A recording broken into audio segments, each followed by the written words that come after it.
para jaksa dan hakim sedang memberikan clue kepada publik. Ngasih tahu, kami sebenarnya diperintah orang ini. Sehingga kekonyolan-kekonyolan hukum itu terjadi. Apakah terlalu banyaknya angka 7 di dalam proses pengadilan itu punya korelasi dengan presiden ke-7? Oh, ya. Nomor 7 itu kan nomor Cristiano Ronaldo, David Beckham lah ya. Ya, kalau ada presiden ke-7 ya biasanya dia pakai pernah pakai nomor 7 juga di baju bola itu presiden. Ceritanya agak mirip-mirip Tom Lembong lah. Orang dekat raja gitu ya, yang berkuasa, lalu berbeda pandangan dan dihukum. Jadi siapa rajanya untuk Tom Lembong? Raja Jawa kan. Raja Jawa. Adakah di dalam sistem presidensial, menteri itu bergerak tanpa seizin dan sepengetahuan presiden? Saya belum tahu tuh, belum pernah terjadi ya. Pasti presiden tahu dan presiden mengizinkan sebuah kebijakan. Kalau di konteks pasal 17 Undang-Undang Dasar, jelaskan bahwa presiden itu dibantu oleh menteri-menteri. Orang dibantu, pelaku utamanya tetap presiden. Silahkan semuanya terjadi kerusakan, tapi tidak boleh pengadilan. Kenapa? Dengan pengadilan terus baik, maka yang rusak itu akan membaik. Catatan sejarah kita, 2019 marah karena soal Undang-Undang KPK. Publik kita di 2024 marah soal putusan Mahkamah Agung yang mencoba memberikan jalan untuk Kaisang maju menjadi kepala daerah. Publik marah berkumpul. Nah, ini sedang menunggu momen ya. Kemarahan itu biasanya diikuti elemen-elemen lainnya ya. Ketika elemen ini sampai ke batas amarahnya, publik bisa meledak dan menghukum kekuasaan.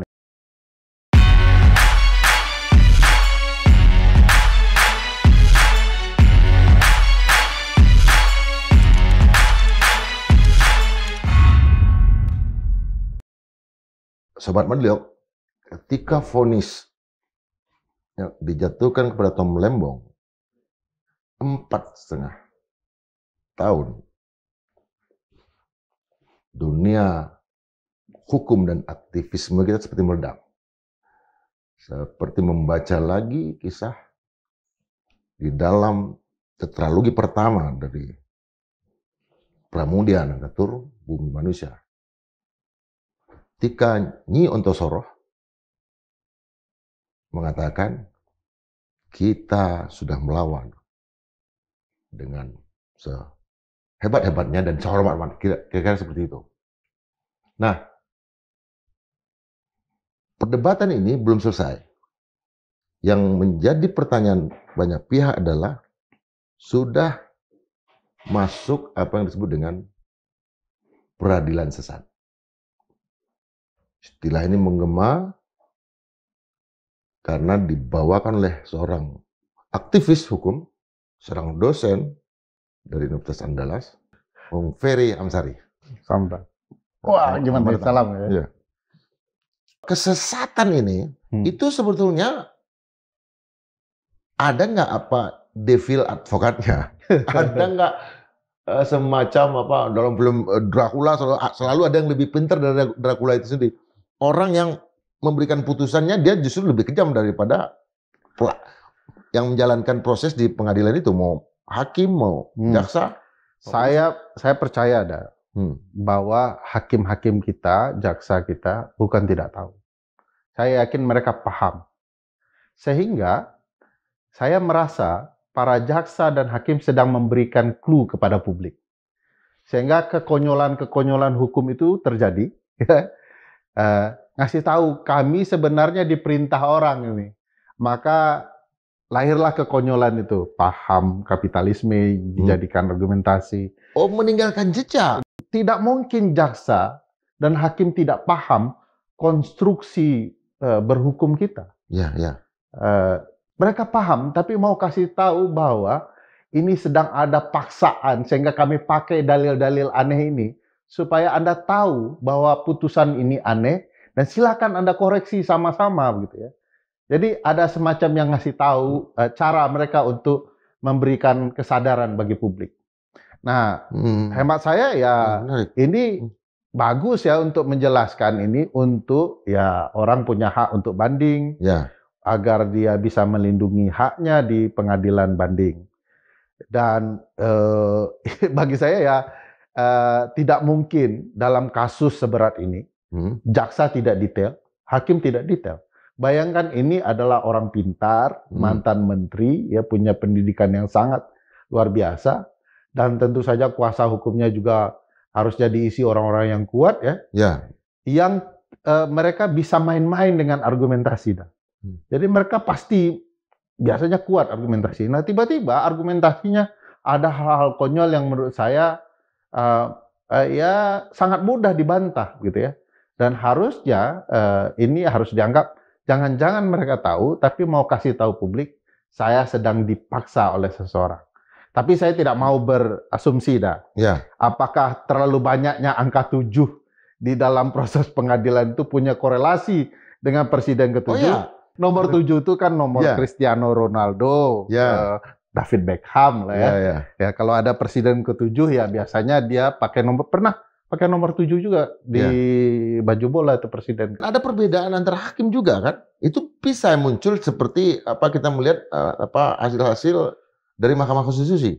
Pun kalau ada dissenting itu bukan perihal yang ini ya substansial dalam putusan pengadilan. Ya wajar saja hakim berbeda, tetapi konteksnya hakim mayoritas yang menentukan. Saya tidak melihat itu sebagai alasan untuk menjelaskan putusan ini bermasalah. Kalaupun ada dissenting opinion. Tapi bagi saya argumentasi penghukumannya yang menjadi hal yang sangat utama. Artinya kalau jejak-jejak tadi ditinggalkan, berarti majelis hakim ini juga sedang berusaha membebaskan dirinya supaya tidak menjadi terjerat juga dengan masalah ini ke depan. Ya tidak bisa juga kan, hakim harus adil ya. Dia boleh punya keinginan memberikan clue kepada publik, saya dipaksa. Tetapi sebagai hakim yang baik, dia tidak boleh kemudian tidak merdeka. Konstruksi pengadilan kekuasaan kehakiman kita itu kan eksplisit kalimatnya Pasal 24 Undang-Undang Dasar ya.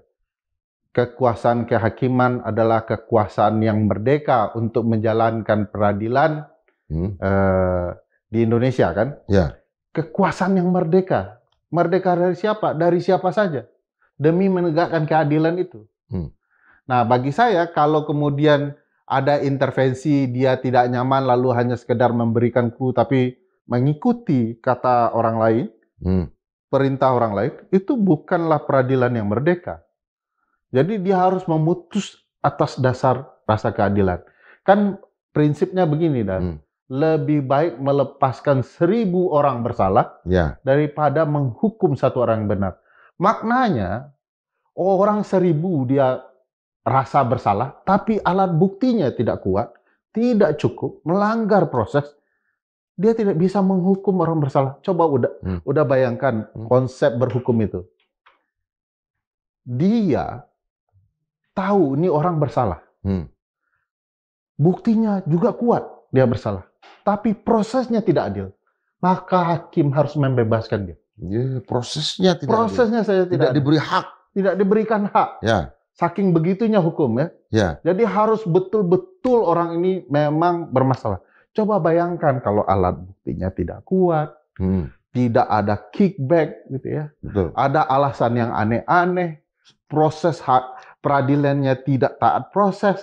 Kan ingat dulu ya sebelum ditetapkan jadi tersangka tanpa ada 2 alat bukti yang cukup. Prosesnya tidak adil, substansinya tidak ketemu. Asumsinya tujuan awal seperti draft bahwa tidak ada koordinasi, dibuktikan ada koordinasi. Ada koordinasi. Nah, coba bayangkan orang seperti itu dihukum. Itu kan melanggar hak dan merusak tatanan konsep hukum. Jadi kita nggak bisa menghukum orang kalau tidak yakin 100%. Disuruh balik lagi. Harusnya ketika hakim bertanya, kok hanya menteri ini, padahal menteri lain juga melakukan impor. Kenapa hanya dia yang Anda kejar? Ketika ada keraguan itu, hakim wajib mengatakan saya tidak setuju. Anda selesaikan dulu sedari awal kasus-kasus ini, sehingga kita adil bagi dia.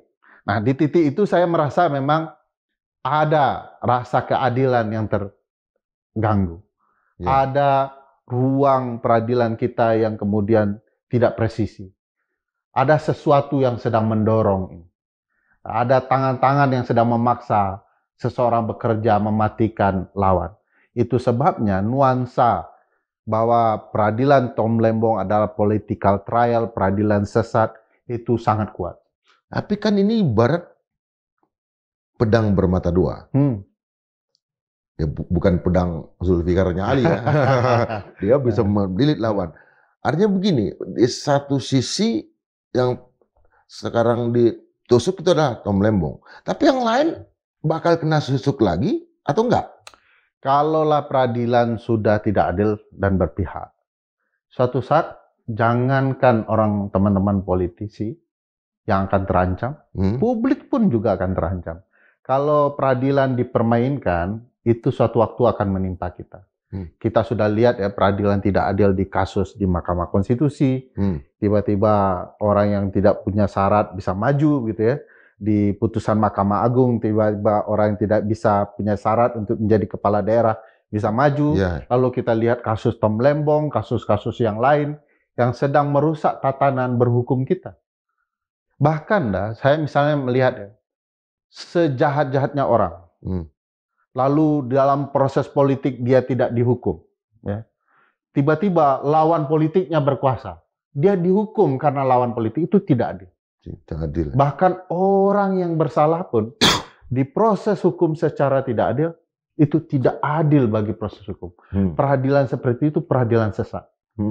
Nah, saya selalu mengisahkan sama teman-teman kisah Ali bin Abi Thalib gitu ya. Ketika dia mau mengayunkan pedang ke seorang Yahudi dalam sebuah perang. Lalu tiba-tiba Yahudi itu meludahi dia. Lalu dia berhenti, tidak jadi menebas leher si Yahudi. Semua sahabat bertanya, kenapa? Si Yahudi itu pun bingung. Kenapa? Dia bilang, ketika dia meludahi saya, terbetik rasa marah di diri saya. Saya tidak boleh menghukum orang karena saya marah. Bayangkan konsep keadilan, gitu ya. Tidak boleh ada emosi, tidak ada marah, tidak boleh ada perintah dan segala macam. Nah, bagi saya peradilan harus terbebas dari kepentingan politik, emosi, nuansa-nuansa yang mengganggu kemurnian dari peradilan. Ini Tom Lembong ini kan bukan hanya satu-satunya ya yang akan dikenakan. Ini dampak yang kita rasakan sekarang seperti apa ya? Ini akan kasus-kasus lain juga akan seperti ini. Saya yakin, Bang, ciri negara otoriter itu negara yang menuju otoritarianisme, dia akan memukul lawan politiknya satu persatu. Kalau ini akan berlanjut ke lawan-lawan politik kekuasaan yang lain, saya yakin ini akan mengantarkan kita ketidaknyamanan bernegara. Saya percaya itu juga akan terdampak bagi publik bahkan di ruang-ruang terkecil. Pengalaman sejarah kita di masa Orde Baru, banyak sekali masyarakat kecil yang diadili karena kepentingan politik kekuasaan. Itu tidak dikenal orang. Jadi orang kecil pun bakal terdampak. Ya orang besarnya terdampak, apalagi orang kecilnya. Yang baru saya baca, karena saya pengurus KTI ya. 2 orang petani di Jambi tersangka dalam kebakaran hutan. Itu sama marahnya minta ampun. Karena kalau kita lihat dari Google satelit ke pulau-pulau Indonesia, itu kan terbakar semua. Lagi panas di mana-mana. 2 orang petani yang dijadikan tersangka. Ini yang mau Ferry katakan. Ya, kalau kemudian petani dijadikan alasan pembenar dari kelalaian negara melindungi hutan, bagi saya itu sesuatu yang tidak adil. Bayangkan orang kecil yang semestinya bukan sesuatu yang bersalah, makin kecil orang, Mbak. Makin ribet negara melindungi mereka. Kalau mereka dianggap bersalah, harus serius negara membuktikan mereka bersalah. Mereka harus betul-betul dilindungi. Orang mereka tidak punya kekuasaan, memilih lawyer saja mungkin tidak bisa, tidak ada uangnya. Jadi negara yang akan menggunakan perannya memastikan perlindungan orang. Lawyernya dikasih, dipastikan itu memang sebuah kejahatan. Nah, apalagi kita lihat bahwa lama-kelamaan ya di banyak kasus ya, saya melihat teman-teman aktivis juga ditangkap, diadili. Nah, ini menunjukkan nuansa itu semakin memperkuat bahwa suatu waktu kita semua akan terimbas. apakah ini juga menunjukkan bahwa institusi peradilan ini sudah mulai menjadi sangat tidak lagi dijadikan alat ukur untuk bangsa ini. Di konsep bernegara saya punya keyakinan dalam nuansa politik apa saja bisa rusak. Kalau kita mau menata negara, silahkan semuanya terjadi kerusakan, tapi tidak boleh pengadilan. Tidak boleh pengadilan. Kenapa? Dengan pengadilan terus baik, maka yang rusak itu akan membaik. Karena ujung-ujungnya semua akan diputuskan oleh pengadilan untuk menjadi baik. Independen variabelnya ya, yang paling utama kan pengadilannya, yang lain kan masuk ke sana. Masuk ke sana. Jadi mereka yang memastikan bahwa ini semua bisa diperbaiki melalui putusan dia. Jadi kita pastikan pengadilan kita baik. Coba akhir-akhir ini misalnya Mahkamah Konstitusi memutuskan pemilu, wakil menteri. Nah, politisi mau mengadili para hakim, coba udah bayangkan. Iya, saya dengar mau mengoreksi hakim gitu. Ya, bahwa itu tidak wajib dijalankan. Itu pada putusan mau dievaluasi hakimnya, coba bayangkan. Iya. Itu kan merusak logika ketatanegaraan, logika politik yang baik. Mana mungkin politisi mengadili hakim? Itu sama kisahnya kalau pemain sepak bola mengadili wasit. Wasit. Coba bayangkan logikanya nggak masuk. Harusnya wasit yang memastikan kesalahan pemain. Nah sekarang pemain yang membuat aturan agar wasit dianggap salah. Jadi ini problematika bagi saya dalam bernegara, memperlihatkan bahwa pengadilan kita mau dirusak, diintervensi dengan kepentingan politik. Tom Lembong, apa yang bisa dia lakukan untuk memperkarakan ini? Saya dengar kuasa hukumnya sudah menyatakan banding. Saya berharap yang memori bandingnya luar biasa, memukul dan membuktikan kealpaan putusan pengadilan tingkat pertama. Jadi bagi saya ini kan buktinya terang benderang ya, dan harus dibawa ke ranah yang terbuka bagi publik. Jadi kalau bisa kuasa hukum Tom Lembong dan lain-lain ya pendukungnya membuktikan dalam memori bandingnya bahwa ini putusan peradilan sesat, salah, ya kalau perlu lapor ke Bawas Mahkamah Agung, lapor ke Komisi Yudisial, ada banyak prosedur yang diabaikan, dan di dalam putusan segala diskusi tentang niat jahat itu malah tidak dibuktikan apakah Tom Lembong terpenuhi unsur niat jahatnya melakukan kejahatan. Ini belum sampai ke actus reus ya. Pembuktian bahwa dia melakukan tindakan jahat kan sudah juga disampaikan bahwa tidak ada niatan jahat. Ini karena pasokan gula sedang terancam ya. Memang ada patokan sisa ya, tetapi itu tidak mencukupi dalam hitungan bulan gitu ya. Sehingga dia buat kebijakan baru. Nah, ini tidak dibuktikan argumentasi Tom Lembong soal ini adalah argumentasi salah sehingga dia terpenuhi telah melakukan tindakan jahat. Jadi bagi saya ya banyak hal yang harus dilakukan oleh Tom Lembong dan kuasa hukumnya. Saya pikir sesuatu yang zalim yang terlihat di mata orang banyak ya. Kalau dalam bahasa kampung Daindra itu gelanggang matahari ya, terlihat sama orang banyak. Di Medan yang Bapak nih. Iya, keluar juga Minang ya. Jadi sesuatu yang jelas-jelas salah dan semua orang mengetahui, lalu kekuasaan mengatakan sebaliknya, itu akan jadi cemoohan orang banyak. Orang banyak akan mempertanyakannya itu. Ya silahkan saja kezaliman itu terus dilanjutkan, tetapi hukum keadilannya dia akan membuat sesuatu ya. Orang tidak nyaman dengan hukum, dengan politik tidak sehat, maka publiklah yang suatu waktu akan menghukum ketidakadilan itu. Apa yang ingin Ferry katakan terhadap proses peradilan sesat yang terjadi dalam kasus Tom Lembong? Ya, pertama saya menggunakan basis peradilan sesat itu dari gambaran beberapa literasi soal political trial ya. Pengadilan yang mengejar lawan politik untuk dibungkam, kurang lebih begitu. Baik itu pendapat Roland Chesterton dan lain-lain itu. Dia menjelaskan bahwa tipe political trial itu bisa dua ada. Bisa satu untuk otoritarianisme menjatuhkan lawan politiknya.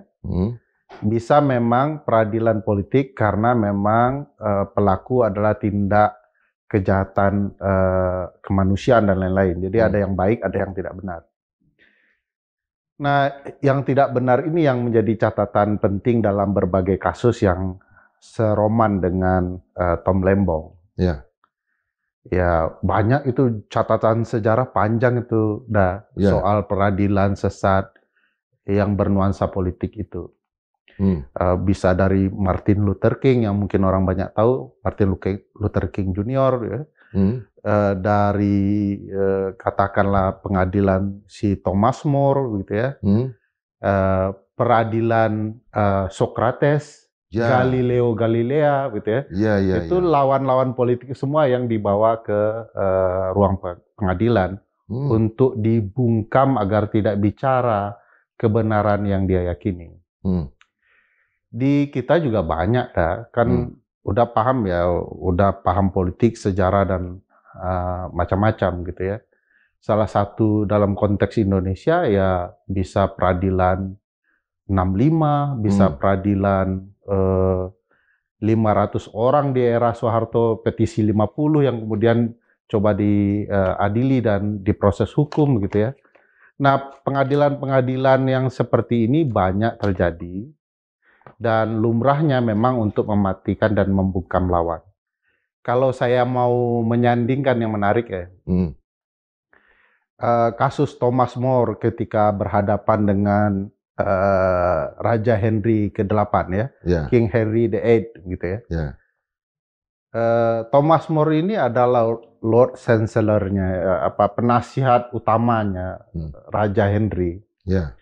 Gara-gara urusan keluarga atau perkawinan Raja Henry yang memperebutkan tahta ratu antara dua orang perempuan yang berbeda dengan keyakinan agama kekristenan ketika itu. King Henry kemudian meminta nasihat banyak orang. Dia ingin mengubah nih ratu dari istri pertamanya ke istri kedua ya, yang terkenal tuh namanya Anne Boleyn ya. Saya tidak ingat nama yang pertama. Ya, perpindahan ratu lah. Ternyata si Raja Henry cari-cari gara-gara ya untuk membuat pernikahannya yang pertama itu tidak sah. Nah, karena dalam keyakinan agama dia ini. Nah, diminta nasihat ke Thomas More. Thomas More mengatakan memang ini harus diyakini bahwa ini kebenaran secara agama sah, dan itu tidak disukai oleh Raja Henry, dan dihukumlah Thomas More. Padahal dia mengatakan kebenaran. Dia menyatakan kebenaran, pun tidak kebenaran itu adalah hak dan perspektif dia meyakini apa yang dia yakini benar kan? Coba bayangkan dulu sangat dekat, penasihat utama, tiba-tiba punya pandangan yang berbeda. Dihukum. Nah, ini ceritanya agak mirip-mirip Tom Lembong lah. Orang dekat raja gitu ya, yang berkuasa, lalu berbeda pandangan dan dihukum. Jadi siapa rajanya untuk Tom Lembong? Raja Jawa kan. Raja Jawa. Jadi perspektif bahwa peradilan politik itu memang perspektif yang lumrah dalam peradaban politik ketatanegaraan. Dan selalu itu dianggap sebagai perbuatan yang zalim ya, karena raja atau penguasa tidak nyaman dengan perbedaan cara pandang dan melakukan berbagai cara untuk menghentikan lawan politiknya. Itu sebabnya saya berpikir memang kalau dilihat konteks kasus Tom Lembong harus diakui bahwa ini cara untuk menghentikan perbedaan sudut pandang politik. Dan itu tidak sehat bagi demokrasi. Saya misalnya menyinggung bahwa model peradilan politik Tom Lembong ini mirip dengan ketika kita menjelaskan tidak boleh di Orde Baru dilakukan upaya-upaya perbedaan pandangan itu dibungkam dengan proses peradilan. Dan itu melanggar konstitusi Pasal 28D ayat 1 kan eksplisit menyebutkan bahwa setiap orang, termasuk Tom Lembong dan siapapun, yang kemudian harus dijamin, dilindungi untuk mendapatkan perlakuan hukum yang sama dan adil. Bagi saya tidak adil dalam kasus Tom Lembong kalau kemudian hanya sekedar untuk membungkam lawan politik. Apalagi tidak saya lihat penjelasan yang luar biasa di dalam tuntutan, dakwaan, tuntutan hingga kemudian putusan pengadilan yang seseorang ini patut kemudian untuk dipidanakan. Artinya kalau dari sisi peradilan murni, Tom Lembong ini sebetulnya tidak bersalah. Ya, tentu sebagai orang hukum dan seluruh warga negara kita menghormati putusan pengadilan ya. Tetapi bukan tidak boleh kita mengkritik putusan itu. Misalnya bahwa kebijakan soal impor gula ini bukan kebijakan tunggal Menteri Tom Lembong. Ada kasus-kasus sebelumnya juga yang kemudian malah tidak diproses begitu ya. Bahwa kebijakan Tom Lembong itu bukan kebijakan murni menteri. Kalau di konteks pasal 17 Undang-Undang Dasar jelaskan bahwa presiden itu dibantu oleh menteri-menteri. Orang dibantu, pelaku utamanya tetap presiden tuh. Jadi pasal 17 Undang-Undang Dasar mengatakan setiap menteri itu bukanlah pemilik kuasa sepenuhnya. Dia hanya pembantu presiden. Nah, pertanyaan saya, ketika kebijakan ini dilakukan oleh Tom Lembong, itu diketahui presiden atau tidak? Adakah di dalam sistem presidensial, menteri itu bergerak tanpa seizin dan sepengetahuan presiden? Saya belum tahu tuh, belum pernah terjadi ya. Pasti presiden tahu dan presiden mengizinkan sebuah kebijakan. Kecuali presiden kemudian berbeda pandangan. Ini selesai berkuasa masih berjalan kebijakan itu. Jadi saya merasa ya agak unik ya. Nah, belum kalau kita bicara bagaimana sikap keadilan para jaksa. Ini menteri yang cukup akhir ya dalam kabinet presiden-presiden yang mengimpor gula. Kenapa yang sebelum-sebelumnya tidak? Dan itu lebih banyak. Lebih banyak. Ruginya juga lebih besar ya. Dalam catatan saya tidak ada kerugian signifikan dalam kasus Tom Lembong begitu ya. Malah tujuannya untuk menjamin stok gula dan lain-lain. Nah, ini kan agak unik di soal pembuktian. Dan kalau dibaca putusan PN Jakpus ini kan menarik sebenarnya.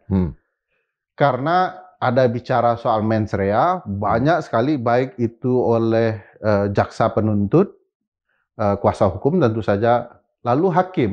Tapi hakim tidak memutuskan bahwa niat jahat atau mens rea-nya itu terbukti. Niat jahat ya? Niat jahatnya itu terbukti. Dalam pemahaman saya, bahwa mens rea tidak terbukti, tidak ada kejahatan. Ini perlu saya jelaskan juga, mens rea ini kan istilah pidana, tetapi kalau orang banyak belajar, ini juga istilah hukum tata negara. Karena sebelum orang dihukum, dia diberikan perlindungan hak dulu. Haknya diberikan hak konstitusional dulu, kan? Kemudian baru kemudian diambil oleh negara kalau dia melakukan kejahatan yang terbukti ada tindakan jahat. Tindakan jahat itu baru bisa dihukum kalau terbukti ada niat jahatnya. Niat jahat dalam ilmu pidana yang saya pahami, harus dibuktikan apakah dia dengan sengaja, purposely, ya. Kedua, dia mengetahui, knowingly, gitu ya. Ketiga, dia kemudian lalai, sembrono, recklessly, gitu ya. Atau lalai, negligent, gitu di dalam pemahaman saya. Jadi niat itu jika dibuktikan dia dengan sengaja, ya, melakukan pengabaian di impor gula, sehingga kemudian merugikan keuangan negara, dia kena. Kena ya. Dia tahu, dia kena. Dia kemudian sembrono, dia kena. Dia lalai, dia kena. Nah, ternyata di dalam putusan itu tidak ada yang menjelaskan bahwa dia mengalami 4 faktor itu. 4 faktor itu? Nggak ada disebutkan. Ya. Jadi harusnya, kalau dalam konteks teman-teman hukum pidana kan, bahwa harus ada aktus serius, tindakan jahatnya, dan harus ada niat jahatnya. Barulah kemudian seseorang dihukum. Nah, saya tidak melihat itu. Kedua yang menarik dalam putusan itu juga adalah soal penjelasan bahwa Tom Lembong itu dihukum karena dia menganut ekonomi kapitalis. Nah, Bagi saya apa-apa itu udah pemahaman orang dihukum gitu ya. iya. Jadi putusan ini aneh bagi saya kalau menghukum pemahaman. Coba udah bayangkan kalau ternyata orang dihukum karena pemahaman ekonominya. Berapa banyak sih mungkin ibu bapak bangsa kita yang punya pahaman ekonomi berbeda gitu ya. Ya. Dengan kebanyakan pemerintah, itu masa dihukum juga? Bahkan kepala negara kemana-mana kan sekarang. Nah, sekarang kerjasama dengan Betul. Amerika, Bang. Nah, negara paling kapitalis di muka bumi. Lah, kalau pemahaman kerjasama atau menjalankan ekonomi kapitalis dihukum, Presiden bisa kena hukuman dong. Bisa digantung. Ya, bisa di-impeach, bisa dihukum dan segala macam. Dan bagi saya itu jelas argumentasi sesat begitu ya. Jadi aneh juga gitu. Apa bentuk hukuman republik? Tadi kan sebagai pendekarnya ini, yang juga saya juga akan terimbau. Ya, saya kan hukum tata negara ini ya. Sebagai aktivis. Ya, ada korelasinya dengan politik. Ya. Catatan sejarah kita kalau publik tidak nyaman dengan kekuasaan sesat, kekuasaan menyimpang, orang dihukum tidak adil, tidak ada perlakuan yang setara di hadapan hukum. Hanya orang-orang istimewa yang merajai kekuasaan dengan berbagai keistimewaannya. Publik biasanya menghukum dalam berbagai bentuk perlawanan. Kalau kita baca sejarah Prancis dengan revolusinya, ya, publik-publik yang kalau bicara negara modern, Bangladesh, yang menghukum pimpinannya, itu kan ketidakadilan yang dalam yang terbaru, yang kontemporer, terbaru ya. Keadilannya soal pekerjaan yang tidak adil memperoleh pekerjaan, orang marah begitu ya, karena atau Thailand sekarang. Thailand sekarang yang dekat-dekat begitu ya. Ya, karena skandal telepon aja ya. Ya, itu juga pasti berimbas di publik kita. Tinggal menunggu waktu. Kan publik kita 2019 marah karena soal undang-undang KPK. Ya. Publik kita di 2024 marah soal putusan Mahkamah Agung yang mencoba memberikan jalan untuk Kaisang maju menjadi kepala daerah, lalu diputuskan sebaliknya oleh Mahkamah Konstitusi. Mahkamah Konstitusi dihajar, publik marah berkumpul. Nah, ini sedang menunggu momen ya. Kemarahan itu biasanya diikuti elemen-elemen lainnya ya. Bisa elemen ekonomi, bisa elemen kemudian hukum gitu ya. Politik yang tidak sehat. Nah, ketika elemen ini sampai ke batas amarahnya, publik bisa meledak dan menghukum kekuasaan itu sendiri. Apakah itu menunggu bulan Oktober? Saya tidak tahu pastinya, tapi ini elemen pasti akan saling mendukung ya. Ya, karena bulan Oktober bukan hanya kelahiran Gibran, Erlangga, Ibu Irana, tapi 2 Oktober juga kelahiran Ferry. Kita akan tunggu bulan Oktober pas Ferry ulang tahun. Sobat Madilog, kalau kita lihat Ferry Amsari ini kan luar biasa di dalam menjelaskan masalah-masalah yang bagi kita orang awam rumit gitu. Karena dia punya narasi, dia punya cerita, dia bisa membingkainya gitu. Tapi tetap sebagai akademisi punya patokan-patokan, punya pilar-pilar yang tidak boleh diruntuhkan. Dan semangat itu yang kita akan tetap jaga dan kawal untuk kasus Tom Lembong dan juga kasus yang baru aja saya baca kemarin, 2 orang petani dijadikan tersangka dalam kasus kebakaran hutan di Jambi. Tempat keluarga orang tuanya Ferry merantau. Sampai ketemu lagi dalam episode berikutnya. Ya, terima kasih banyak. Luar biasa. Terima kasih.